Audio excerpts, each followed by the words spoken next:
The church in America is going to suffer so terribly. And we laugh now, but they will come after us. They will come after our children.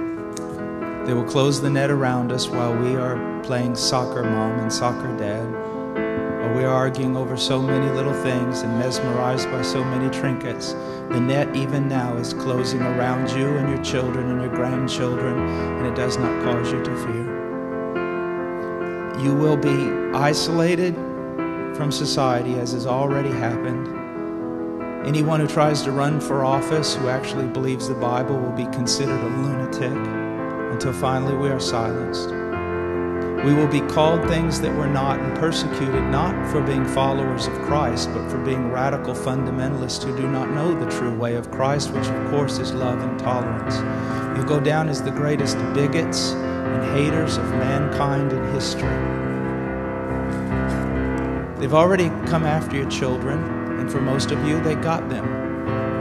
You got them through the public schools and indoctrination, and the university and indoctrination, and then you wonder why your children come out not serving the Lord. It's because you fed them right into the devil's mouth.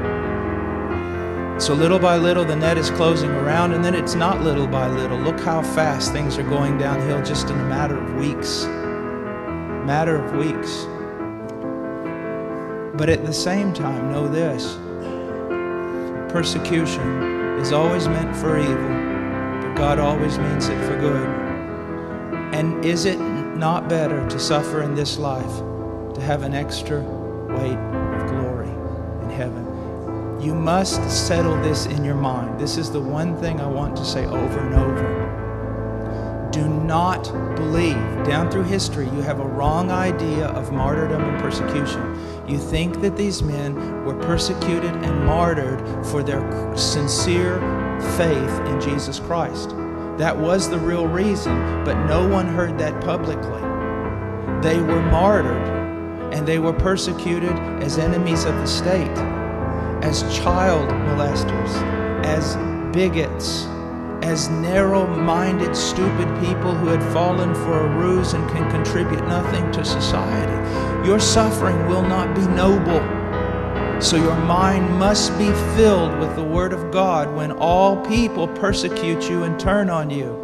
And if the Spirit of God in common grace pulls back and you see even your children and your grandchildren tossing in the lot that you should die. This is no game. You want revival and awakening, but know this. For the most part, great awakenings have come only preceding great national catastrophes or the persecution of the church.